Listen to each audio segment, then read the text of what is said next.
interesting. It's different. Yeah. You expected different. I was expecting more electro. Like usual, right? Heavy beats. Would you believe this song is by the same person that does those? So this person has a business. Alex creating. Productions. Wow. You've heard that name before. Yeah. My absolute favorite free stock music provider. And I'm a groupie at this point. Like I follow his work. And if he came and played like Roadrunner, I think I'd buy a ticket. Really? Yeah, if he just played like free stock music, I'd be like, cool, let's go. Yeah. Josh Body, you're listening right now? I think he's still booking at times over there. Maybe. This song is called Cooking. And now that I hear it again, I think it does sound like we're doing a cooking segment right now, which is interesting. It's time for Cooking with Tzurit Or and Jesse Baerkahn with your host, Drew Katz. Today we're making conversation. Thanks. Yeah, we're pivoting the Graffito Podcast. We're doing cooking shows now. Tzurit, thanks for coming back. This is eerily familiar because we've sat right here a little while ago and recorded, but we had a little problem with the drive that it was recorded on. What was a big problem? It was an epic fail of a drive, basically, which I'd never experienced before. And yeah, we're doing this again. So I think it's good.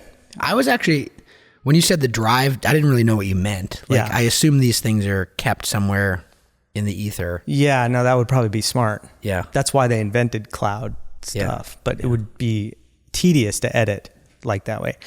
First of all, you brought snacks. Thank you. Always. So T is having them right there. Yeah, they're right there. Yeah. But, and then I found out Jesse made you bring them. Inaccurate. That's not true. Inaccurate. I know you always bring snacks Always, and treats. yes. Yeah. But when I said to Jesse, do you think she'll bring some? Because I always like snacking. He's like, well, I asked her to. I'm like, well, then yeah, she's going to. Also not probably. fully accurate. I love to feed people. Yeah. You said, should I bring food? I said, yeah. Yeah. Absolutely. Of course. Okay, well then you told me that story wrong. Okay. Well, anyway, let's go back to this drive really quickly because it gets interesting, this story. I sent this drive away to be repaired and we got an astronomical price to fix it. Have you ever had an issue like this before? No. Yeah. Well, Most I hadn't either. I didn't know most what people to don't do. have drives lying around know. with high. I have like many, especially with photography and stuff. Yeah. I finally got like a little server at my house because I was tired of dealing with these things.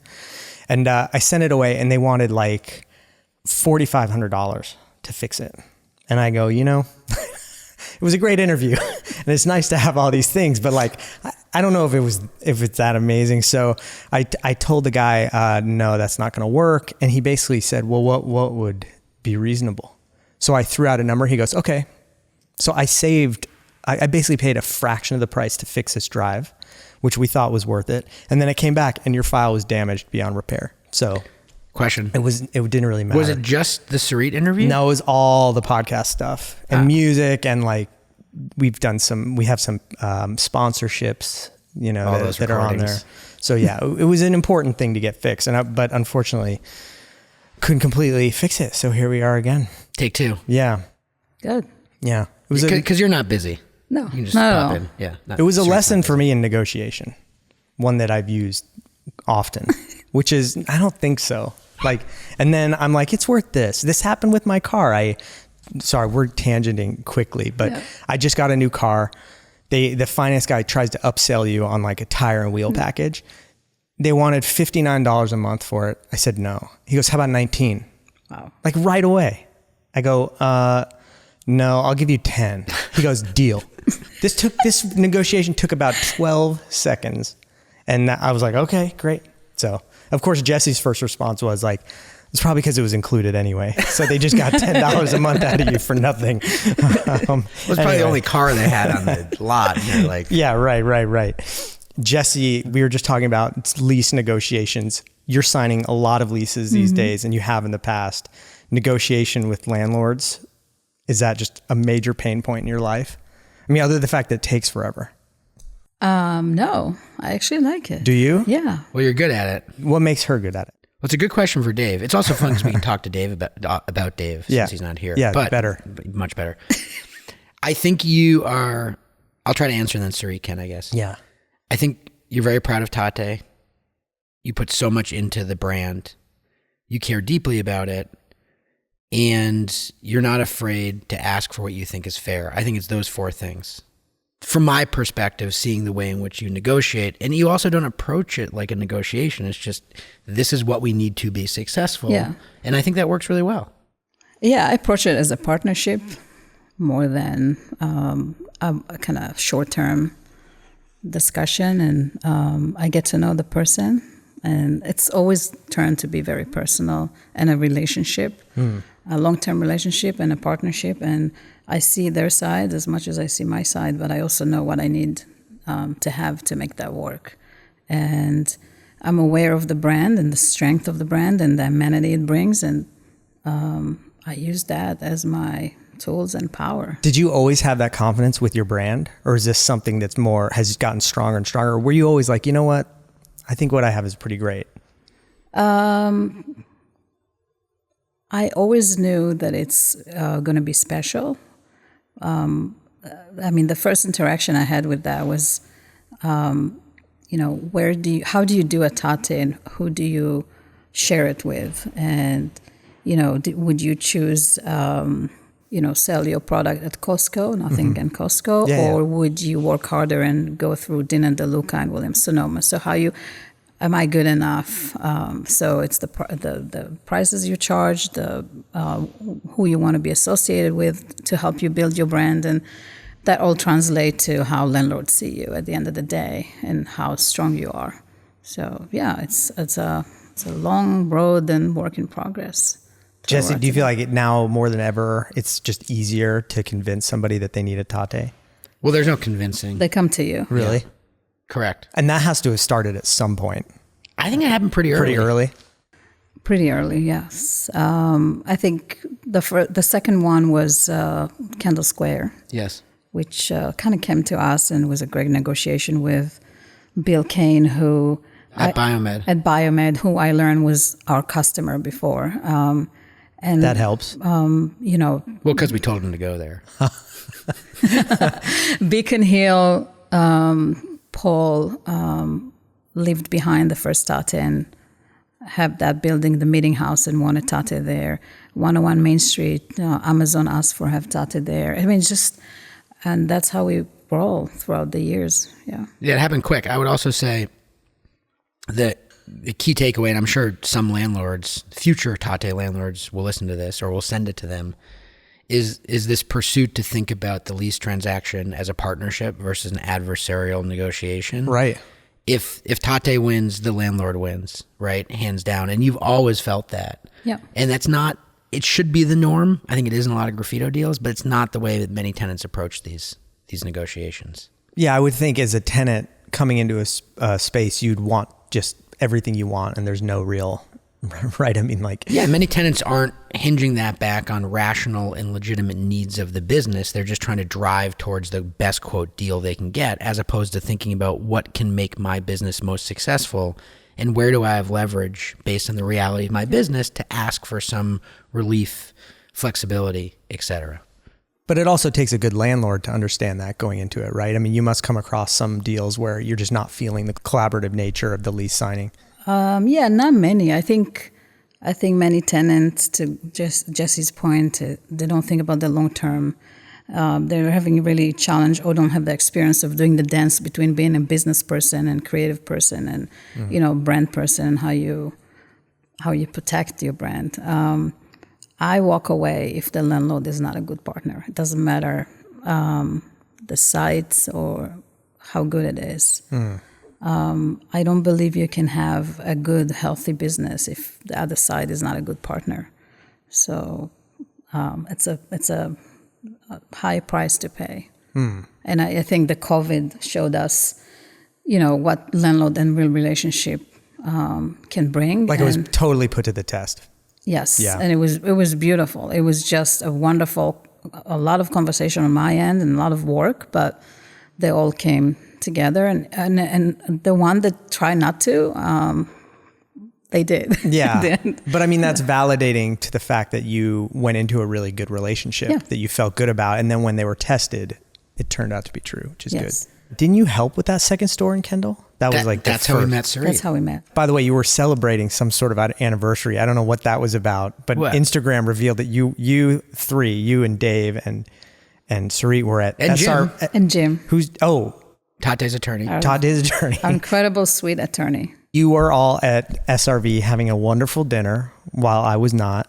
Correct. So I was a little jealous, and now I know why you don't tell us these things. But social media totally outed you guys being there. And you said you've been working together for like over 12 years in the Post. And that's all because of that Tatte in Kendall. Yeah, we needed a great local bakery in Kendall Square, and we found one.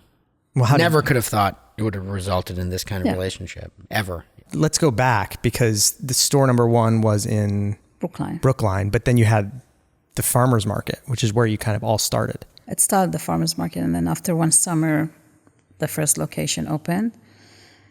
Customer just wanted Tatte 7 days a week, not just Tuesdays and Fridays. So, and then I met Jesse and Dave, and we hopped on the car, and we drove through all the squares in Cambridge. I remember Harvard Square and Davis Square and Kendall Square, and I wasn't familiar with Cambridge at that. You were also very early in the evolution of Kendall Square from a retail perspective. Yeah, definitely. Very early. Yeah, what was over there? I mean, There wasn't much. yeah, on 3rd Street. And it was, nothing there on the weekends. Everything was closed, and we opened on the weekend, and there was a line out the door. Yeah, I It remember was great. the idea of going to brunch at Tatte on like a Sunday was like, oh, no, we're going to have to wait for a little while. It was a beautiful thing to see the way this neighborhood transformed. It was the first restaurant, and there were some good restaurants there, and there still are, and there will be more. But you'd show up on a Sunday on 3rd Street where there were a bunch of new apartment buildings, but you never saw that many humans on the street. Right. And you saw And strollers. strollers. Yeah. Yeah, exactly. It was like beautiful. Yes. Still is beautiful when you see strollers and families and kids and multi-generational spaces that really work. So what's it been like working with Dave and Jesse? As someone, Feel free to flatter us. Go ahead. as someone who really need connection and relationship and understanding and depth understanding of what I do, what I need, what the brand needs, and some sort of friendship. So the spirits has to be healthy and positive. I think we immediately connected, and I think the first few months we learned each other. But I trusted them very quickly, and knew I'm in good hands. And I couldn't see myself partnering with a traditional, typical broker. I needed that understanding of how you transform a neighborhood, how you create a place for the neighborhood to gather, how you do that in collaboration with the city, with the landlord, and they were just wonderful in creating that with me. So I think that was the magic that connected us, and I needed a lot of help, navigating through Boston and Cambridge and landlord, and kind of learn how you do it a little bit back in 2011. Yeah, so, so that's when that second store opened. When did you move to Boston? 2006. So 5 years. I forget how you started the farmer's market pretty soon. 2007, the first store, the first location, 2008. Yeah. So, 5 years really getting to understand the retail scene is not easy, especially if you're busy running your business, right? Yeah, as an I was immigrant, baking, yeah. English not your first language, and a woman in this world of real estate in this fine city of Boston, not the easiest thing. No one want anything to do with you. Let's just not pretend. It's pretty. You're an immigrant. You're a thick accent. You don't have the best English, and no one trusts you. No one want anything to do with you until you're forced to build a brand by yourself with 18 different credit cards. Oh man. Yeah. So, you build a brand and you laser focus to protect it, and you get everyone's attention. And I really never had a PR or marketing, or it was just put my head down and work with the team. And do you have a PR firm now? No. Do you do it all yourself? The social yourself, don't you? yes, Yeah. Isn't that amazing? Is that because you just enjoy it? You feel close to the brand, so you think you're the best to do it? Like, why not give up that control to someone else? I used to enjoy it. when social media was more humble and transparent and authentic. And I do it now because there's no one else to do it. They want me to do it, and it's more authentic and of the brand when someone from the brand. Yeah, it's hard to let that go. No, I'm happy to let go. Yeah. No, I mean yesterday. I mean that feeling for people, for other people at the company. You're doing an amazing job at it. You represent the brand, and no one wants to take this on because that's a lot of pressure. There's a tone to it. There's a personality to it. Yeah, and I've been doing it since 2011. Yeah. Wow. By the way, a couple things. Yeah. Because you never know in these conversations where we end up. But Correct. one thing I just want to say. I know where I'm going to end up. I know you know. I'm going to be eating know. that stuff over there. Well, yes. I think the interesting thing to the Tzurit Graffito relationship, and we weren't even called Graffito back then. This was in our city retail days. It's been really interesting to watch the way Dave and Tzurit have worked together very closely, always having fun. But, this is a compliment to Dave for sure. He, unlike many brokers, has been the first one to say when things get tough, let's pull Tzurit in. Let's get her in front of the landlord. Let's let her sell the brand in a way that no other human really can do. And I think that took a level of maturity from him in the very early years of him being a broker that was quite impressive, and I think has very much been illustrative to us in helping us understand the kind of entrepreneurs we want to work with moving forward as a business. I would say the flip side of that, which makes me a little nervous, is that as Tatte scales and grows, and I'm sure we'll talk about it, and goes to other markets, Tzurit won't and can't possibly be at the front of every lease negotiation. And part of the question is, well, what does that mean for getting things done? Because the business, the way the transactions are done, will obviously become less personal and change, and something that will be really, really interesting to observe and be part of as the Tatte story continues. And I think about it a lot. You've been spending a lot of time with Dave. Yes. In New York City. Can we talk about New York? Well, Jesse, I got recruited back in for New York. Yeah, right. You have been making a few trips. Over dinner. Yeah, over dinner. But and then I realized, and then the strength of Dave and Tzurit's relationship is he's so deep into it. He's done all of these deals. It was like, oh yeah, I'll handle New York. And like, guess who's on all the calls?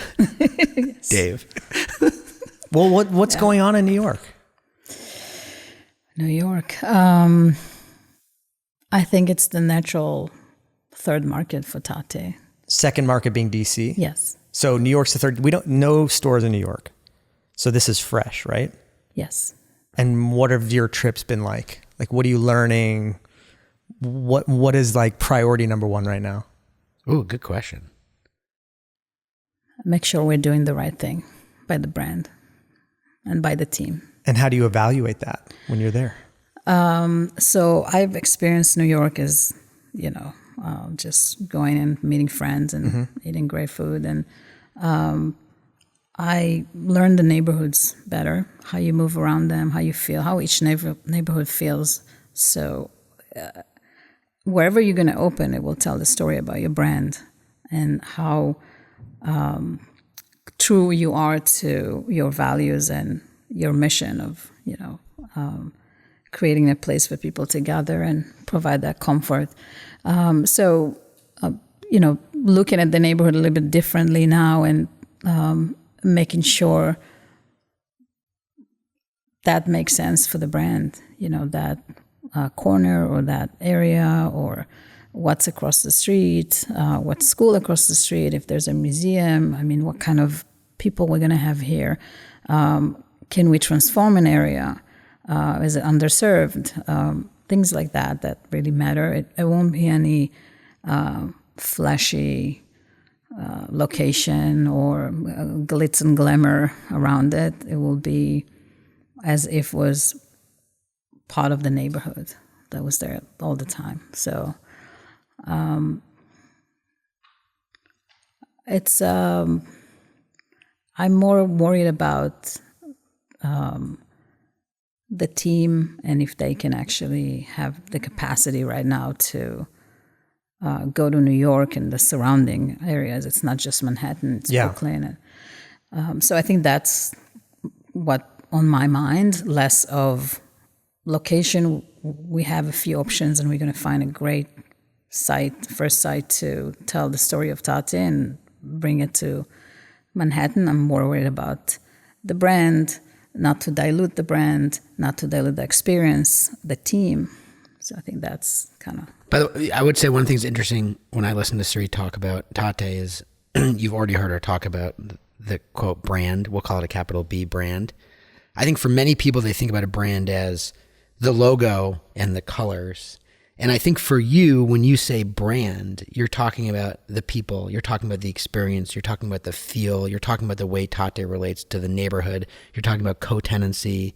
Even one of the deals we're working on, you're talking about how do we make sure that there's the parking for our people? Like that. So all of this stuff is part of the quote Tatte brand for you. Is that a fair statement? Yeah, it's more of a feeling, right? How would you feel if you go to a store in Manhattan? Would you feel the same as if you go to Tatte One, right? Or it will be more transactional, less, no soul to it, no personality to it. So there's a lot of thinking and work that goes into the brand and the experience we call Tatte experience. And that goes with the location and with the actual physical building. Can this tell a story? Can I walk in and breathe and feel great about the experience or not? I mean, I understand your concern because you're a business owner and, you want things to go well and you have this, it's your baby, right? This is your creation. You want it to kind of continue in your vision. Are we still exploring New York, or have you started to get over that and accept New York as the next place to go? I think we're 80% there. And will it be slow? Just we'll try it out. We'll put a store somewhere, see how it goes. It's got to be bigger. I think the model that Tatte is built on, where you have a central bakery that supports other locations, just to build one is $5 million each or north of it. Yeah. So, and it's a big space, so you can just build that and sit on one or two locations. Yeah, and to Tzurit's point, commissary step one in Boston, it certainly was not. No, in DC. In DC, it wasn't. And there's a much larger, very skilled team behind this that's supporting Tzurit and Tzurit supporting in the effort to execute on this in New York. So 80%. You don't think we're more than 80% committed to New York? Well, I can say 100%, but then, what we're dealing with. So. Yeah. I mean, I also feel like maybe that's fair. It might always be Tzurit's personality where there's always that concern, that can't quite, that's how I am. I'm not a concerned person. You're not? Never get overwhelmed or stressed. I'm very focused. I know what I want. So if it would be just my decision, 100%. Sure. Right. So there's just so many factors. There are many. It's a big company now. Yeah. It's a big Before we talk about that, you mentioned transforming a neighborhood, transformation. That's really important to us at Graffito and our work. Is that really important for you? And absolutely. Is it a matter of satisfaction, or do you think it's necessary? I think it's necessary. I think it's the right thing to do. I think going to a city where there's many coffee shops and bakeries and there are many options for neighborhoods to choose from, it's one thing and it's nice. But, I'm most excited about opening that we have in underserved areas. So we're opening tomorrow in Belmont. And we're not in downtown Belmont. We're really to the side. And I want to transform that neighborhood and that area. So coming to the opening and coming to the first week and seeing all the locals coming in and strollers and thanking you for being there. It's just that's it. That's all I need. Yeah. So I think for me, it's coming to places that need that gathering space. And people heard me saying that, but I call Tatte the library of the neighborhood, where everyone welcome and you can just be you and experience it however you want. You can stay there as long as you want, and you can, gather or be on your own. But we're there for you. So I think taking that analogy and thinking about where would you put a library for everyone to gather. Well, you think about so many other cafes and coffee shops that aspire to be that same sort of third place, but you look at their evolution in the urban context and the way they think about sales and physical space, so many of them just keep getting smaller and smaller and smaller.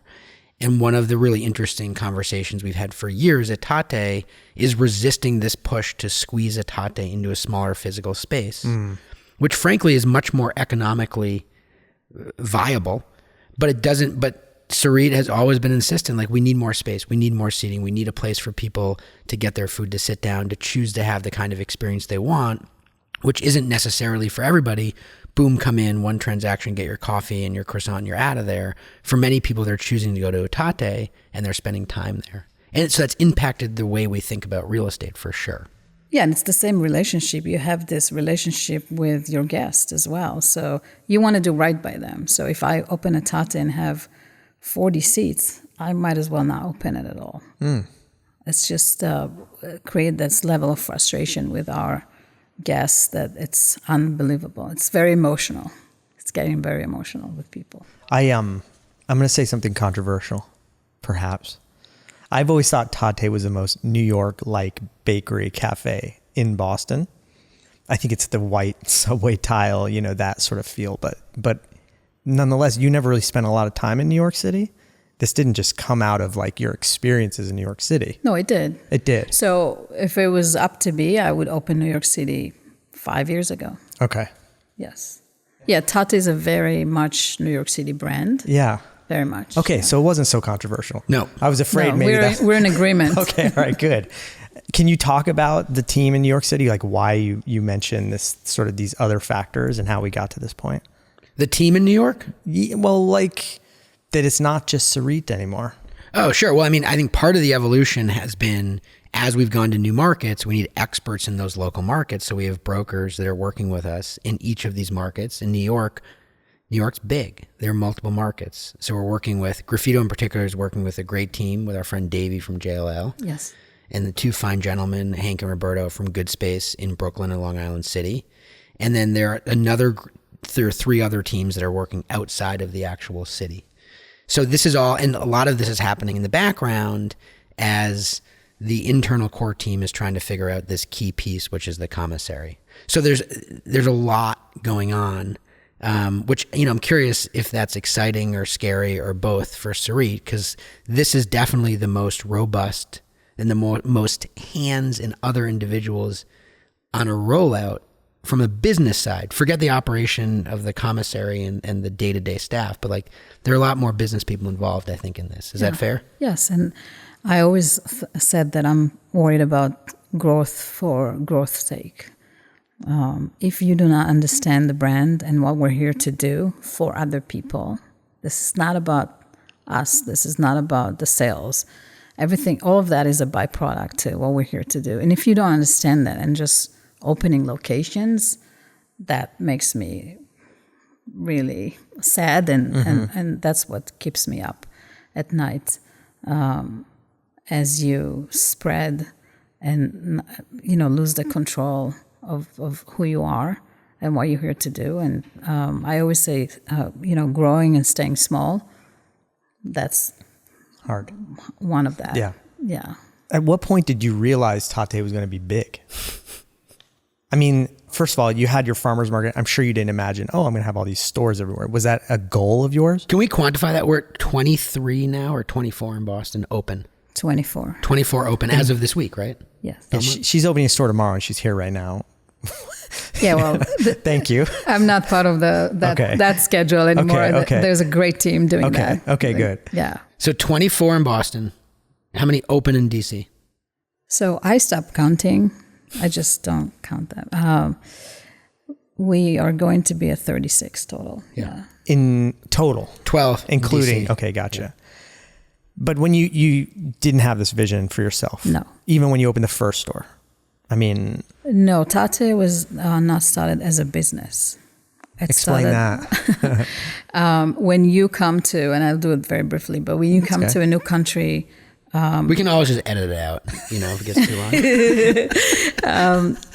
You're really out of place in an unfamiliar place, and for a very long time. And I was on the search of a sense of home and belonging to something and someone, and finding my tribe. And you have to experience being an immigrant to understand that level of being out of place and loneliness and not understanding the language and not have any friends and family. So for me, Tatte was something I know how to do. I know how to bake. It provided me comforts. I baked things that I grew up making and missed. And you grew up on a kibbutz in Israel. Yeah. So the whole sense of tribe is, it doesn't get more than that. Something that provided me comfort too. Yeah. So Tatte started and provide me with the purpose every morning to wake up and do my thing. And standing at the farmer's market. Farmer's market is a great way to meet people, meet local, and get feedback for your work. And that's what I did. And never occurred to me to open a brick and mortar until customer at the market came and said, "Where is your store? Where is your bakery? Why don't you open one?" I was like, "What are you talking about? This is what I do." Yeah. And that's only then I started thinking about it. And, Tatte 2 was created because I wanted to bring the food I missed, not for any reason. And at Tatte 1, we didn't have any. The kitchen was so small, we could only bake. That's the Brookline location, Tatte 1. So Tatte 2, 3rd Street, was the first kitchen we had in full menu, and that was the reason behind it, to provide that comfort and a larger space to allow people to come in, and all the lonely people and people who needs to feel belongs to somewhere. How do you start a kitchen? I mean, you didn't have a kitchen that served this many people. How do you even establish and understand how a kitchen works in a restaurant? Did you work in a restaurant before? No. So how does that happen? I was working in film.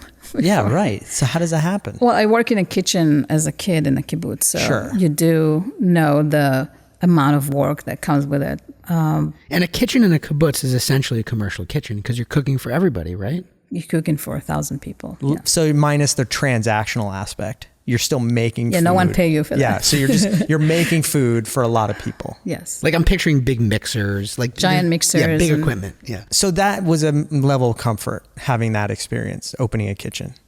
Yeah, that was not the challenge I had. Really? It was more about, culturally, I'm coming from a very different place. Work mentality is different.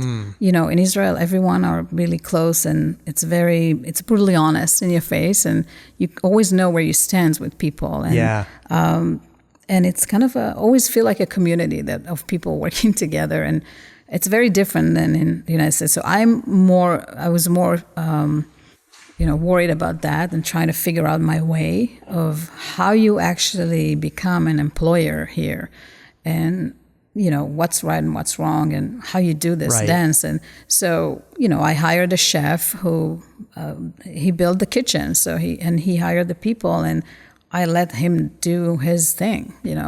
So that was not my concern, nor baking or building a bakery. It was really about how you continue with this journey on your own, still feeling out of place in an unfamiliar place. Mm-hmm. It's as an immigrant, you go through challenges that a person who was born here and U.S. citizen, they have the language, they have the connection, they have the friends, the family. They can go to the bank and they'll get a loan, and you have no credit, no friends or family, and you're on your own. You're really on your own. And you rely on your relationship with people, with your landlord, with your suppliers. They trust you, and they follow you. And I think that's how I built Tatte, like the first 5 locations, to a point where I think it was 400 people back then, 2015. It was really hard for me. And you get to a point where running the business was hard. Yeah, running the business and, being the boss and the CEO for 400 people. Yeah, and I've never wanted to be anyone's boss or a CEO.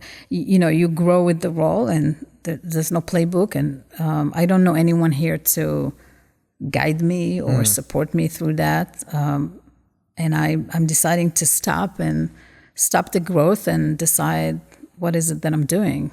Are we staying 5 or are we growing?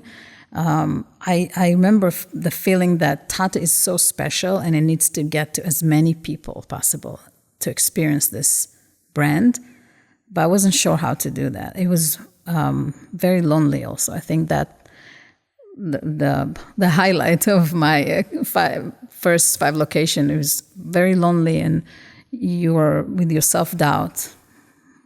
Like no one will spare you those. It's you, and there's no one else to lean on and walk this together and this journey. So I really wanted to find a partner, and it wasn't for the money. It was more for someone that understands end to end how you take 5 locations and grow it and bring it to more and more communities, and understand the grind and what it takes to do that. And I can't say that I did much because I was really working 24/7 back then. Yeah.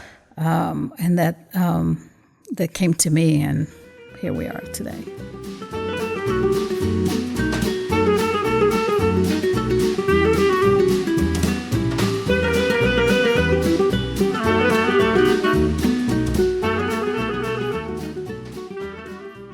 Hey, Jesse, we have a sponsor for this episode.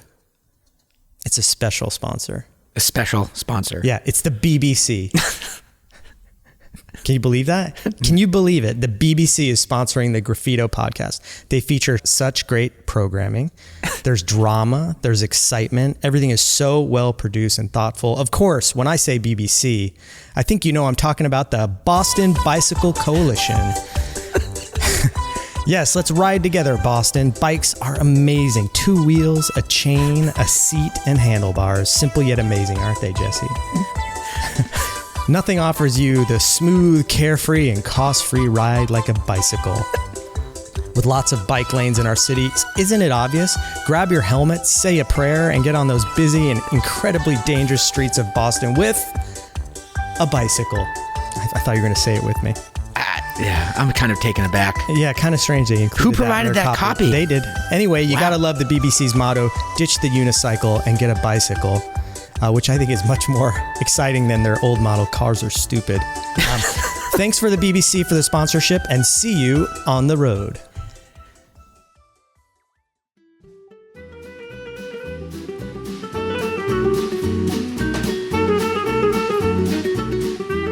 So who enters the picture then at this point in time? So I got an email from Keith Pascal, who is a board member of Tatte now and is a very good friend of mine, and who asked me to meet with Ron Shake. Ron and I met the first time at the park on a bench behind Tatte 1.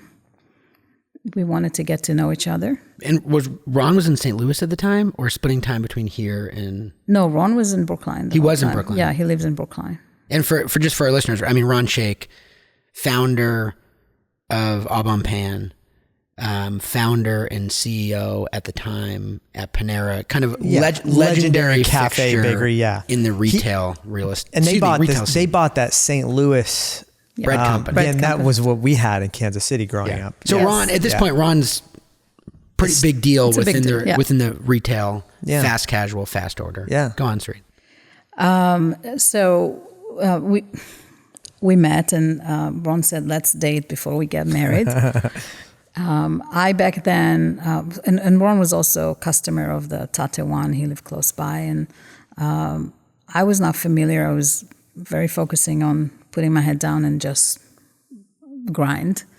It was a wonderful meeting, an hour and a half, where he shared his story and I shared mine, and made sure we align on, the long term and what each of us want personally and for the business, and how we can potentially make that work. Did it seem like he was interested right away during that first conversation, though? I mean, he obviously was like... Yeah, Ron is not like that. It's really? It's really for Ron and for me as well, it's important to get to know the person as a person and make sure the spirit is of a friendship before you talk any business. So we didn't talk any business at that meeting. It was more about what's your long-term goal for you and for your business, and what my long-term and how the two can connect if as if we are to do something together. Do you remember during that conversation if you were honest about how things were cloudy and that vision was starting, you were having trouble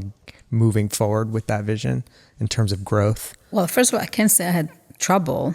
See, I'm always wrong. I'm interpreting. I was a very film poorly. producer before. There's no trouble. You just get things done. But you have to be mature enough to stop and say, hey, this is not what I signed up for. I wanted to have a sense of home, and I wanted to have a tribe. I got that. Okay. Now this is bigger than me. How do I take this to the next level and bring everyone around me to make this happen? And it was too big for me. That's kind of the state of mind I was. And with Ron, everything is on the table. Everything is brutally honest. The level of trust and respect is at the highest. And I didn't need to tell him how I feel or what's going on because he's been there. Ron started his journey with a one cookie store in Boston. So the only person I met that started end to end from one location to 2000 and understand the journey, what you're going through and what you actually need. And that's what I was looking for. Right. And at that time, I wasn't sure if it would be him or if how that partnership will shape. But we went on our way. It was summer. It was August.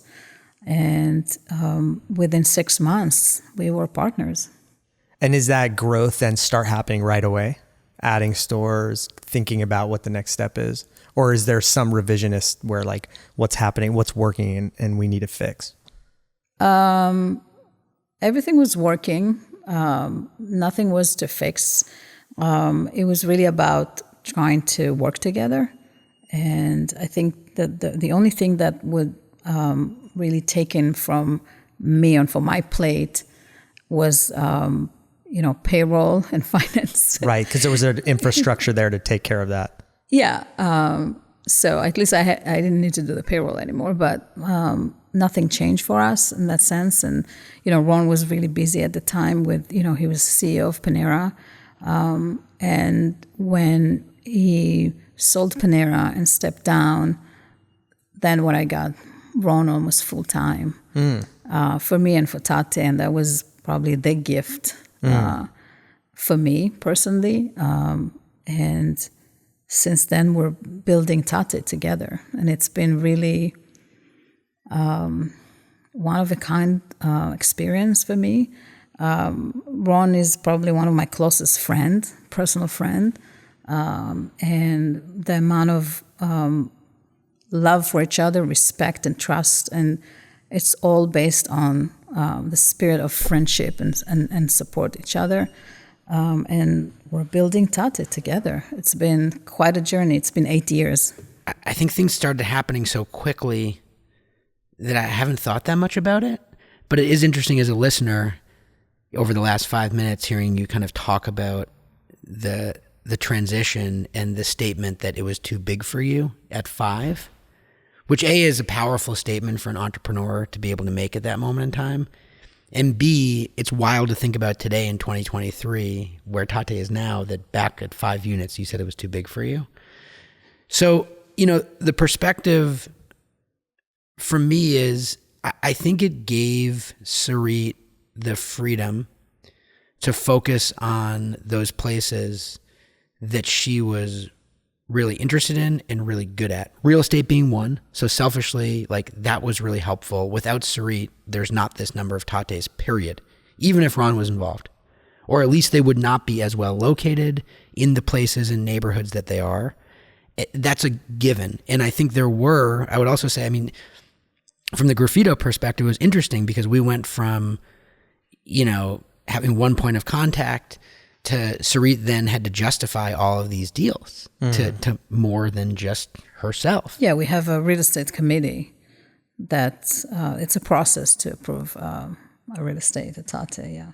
But it seems like I think it actually forced for you, when I just think about it from a real estate perspective, I'll spare you my ramblings on other areas, is that it forced you to move forward with conviction on certain locations in a way that really tested some of your own assumptions, even though you probably got there from like the first tour? I mean, your instincts have always been right on. Yes, so it's interesting, actually, the real estate. There is this beautiful dance that Ron and I do where some deals, him and I each have veto rights to veto a real estate.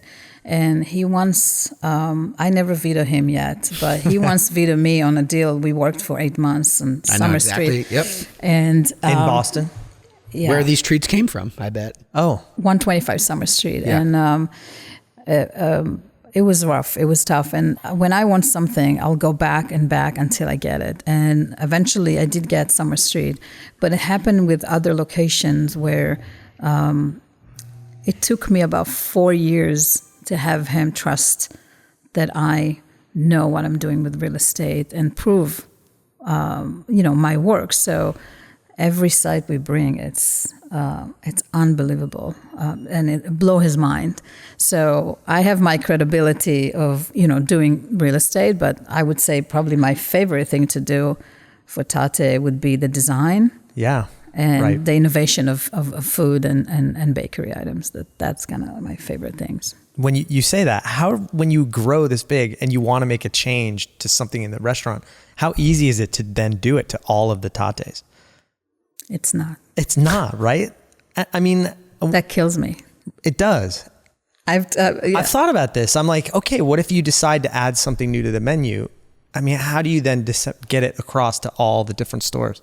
It's easier when you have a commissary, I assume, because then you start making it, right? Or there's nothing to do with a commissary, because when you innovate and you implement something, you always want to think about the team in the cafes. They're the one to receive it. They're the one to communicate to the guests. They're the one to live with it and every day, not you who innovated. Yeah. So it takes months. Yeah, right. It seems like something you just want to do. It seems simple. All of a sudden becomes a giant project. That must get training and every packaging you change, and it's a beast. There's over 2,000 people now. So. Oh my God, Drew, it's been really nice. This is an aside. It's been nice to hear you make statements, then Tzurit correct you so many times. I'm really enjoying this. Finally, someone's doing it. So no.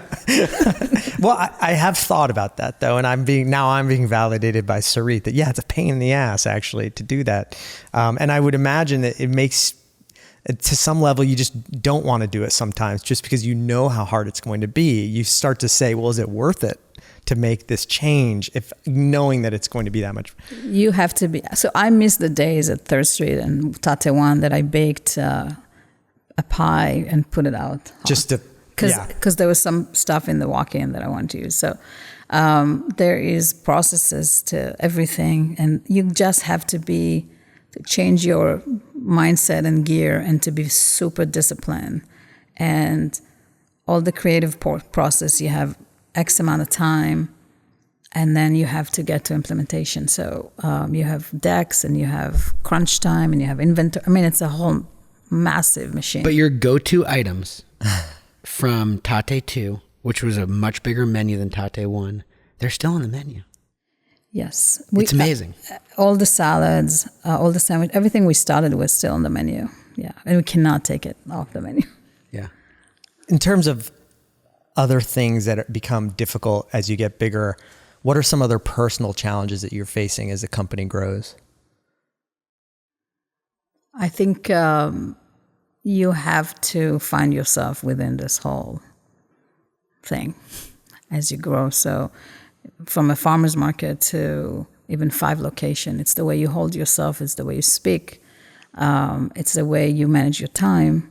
And then as you grow, there is, Ron always say to me, you are the founder. It's like you have the voice of God. Yeah. So you have to understand that as you grow, people look at you differently and hold you in a very different way than necessarily you hold yourself. And I, as someone who just looking for a sense of home for myself and my family, being looked at as a boss, as a founder, as a successful person, as all those superlatives, I cannot emotionally connect with that. So how do you live up for those, expectations?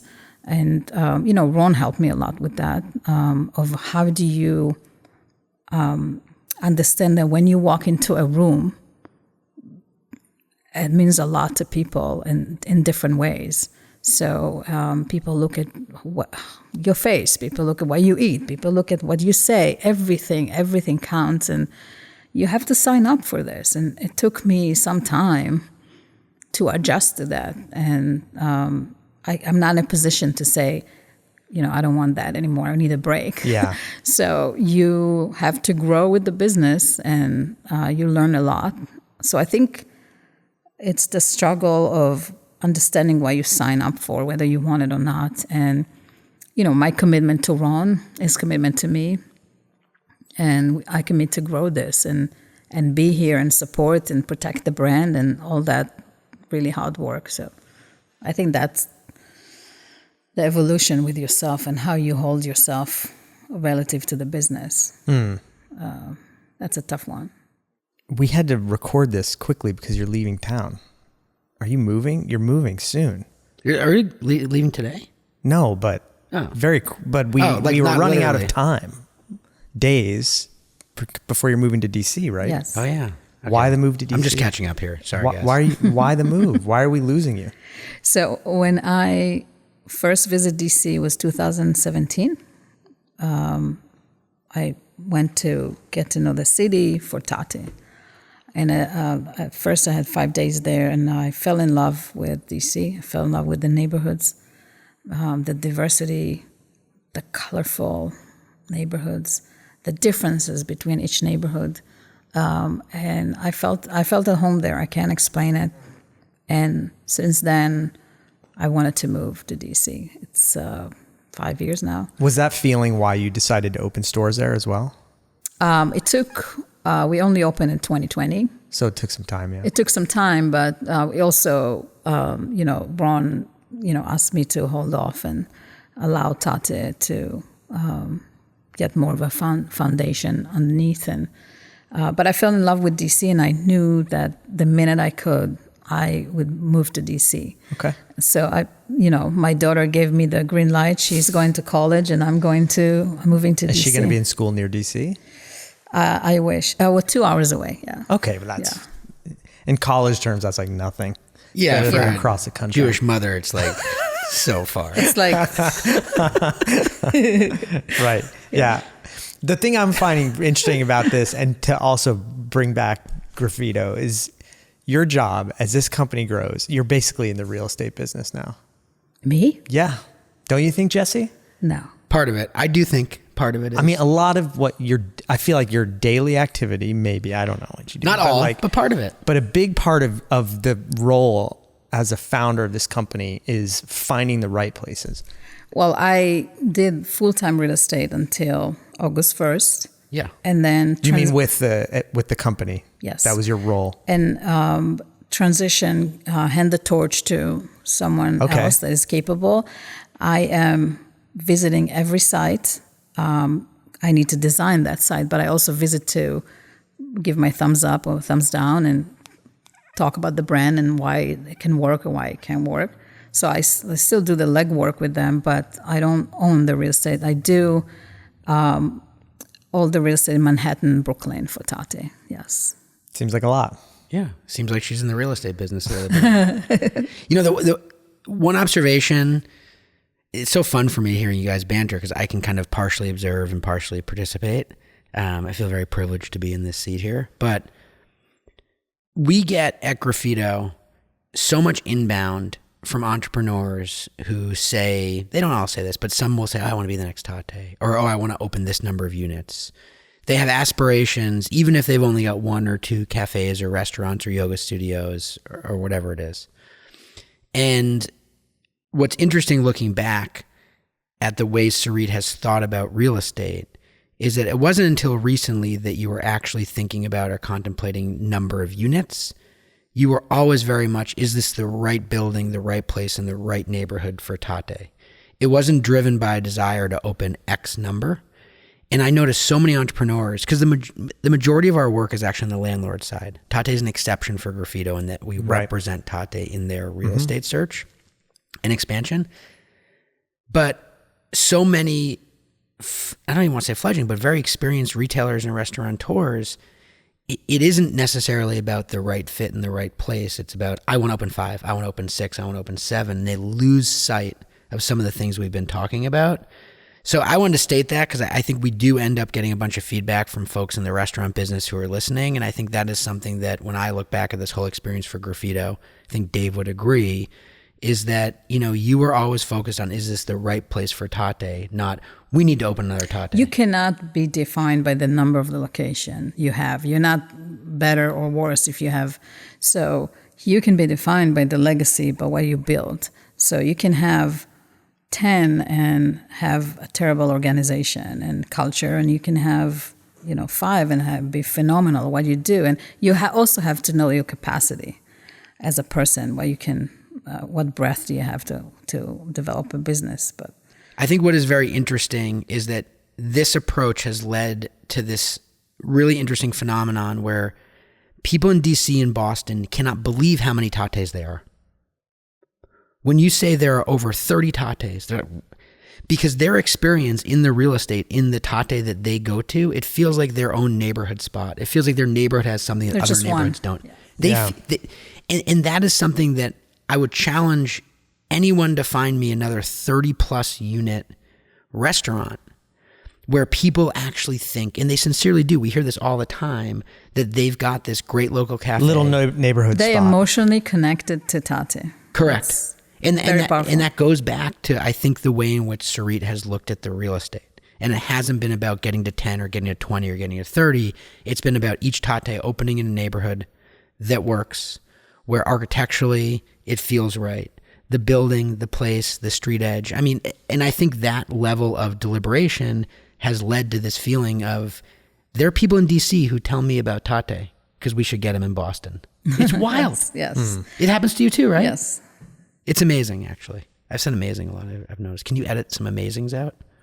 I'm not going to do that. Yeah, and I think This is a rough You're run. creating work for me. I don't appreciate it. you always have to ask yourself, why am I here? Right. And, I can ask your team too, why are you here and what you're here to do? And if you can't answer that, or why here and not there, don't do it. Don't be there.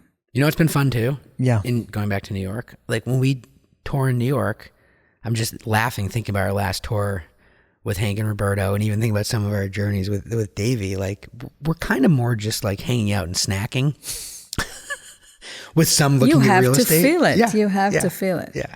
Yeah, you guys must eat a lot during those trips. Yeah. We do. It's part of the Are you joy. into that too? I know Dave and Jesse, if they see something interesting, they got to go try it. Yeah, I am. You are? I think she may be worse than us. I'm ordering usually the entire menu. Really? Yeah. Who else out there is doing it right in terms of like cafe, restaurant, bakery? Well, there's a bakery in Philadelphia Oh, yes. Here we go. Okay. that I'm actually going to be in Philadelphia on the 20th. And that's a must go. You have to go. I there. adjust my travel schedule you? to hit that bakery. Absolutely. What is it? Because they opened 9 to 2. So I go in and I tell one of each, and this one I need 2. And there I go. It's called Machine. Machine. Yeah. Have And you been it's to this place? exceptional. No, it's very upsetting. I just realized. But you've heard about it. I was in Philly for a day in West Philly a month ago, and I realized I didn't go. And what makes it so amazing? Quality of food, experience, all of it? The quality of the lamination, the dough lamination, the croissants. Oh, okay. Technical term. Yeah. Oh, You hit me with croissant. I'm with you. the flavors, the textures. Really? Super creative, well done, really, really nice work. I mean, it blew my mind. It's female owned, right? Yes, Are you a little jealous of this, of her, that she's No. able to just do this one? absolutely not. Okay. No, it's a grind I don't want to go back to.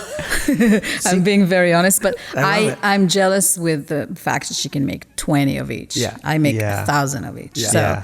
that I do. Yeah. Yes. Another fun question. Looking at this guy here, Jesse, if he was a pastry, what pastry would he be? Where did you come up with this one? Well, halva brownie. Yeah. This is a Baerkahn family favorite, the halva brownie. But that's because he likes it, or you think he resembles it somehow with his No, I attitude? think he has a little and- bit of edge of like halva, and Yeah. he's very sweet. A little black too. and white. Oh, that's Right. very nice. What about Dave? What about Dave? Oh, yeah. What about Dave?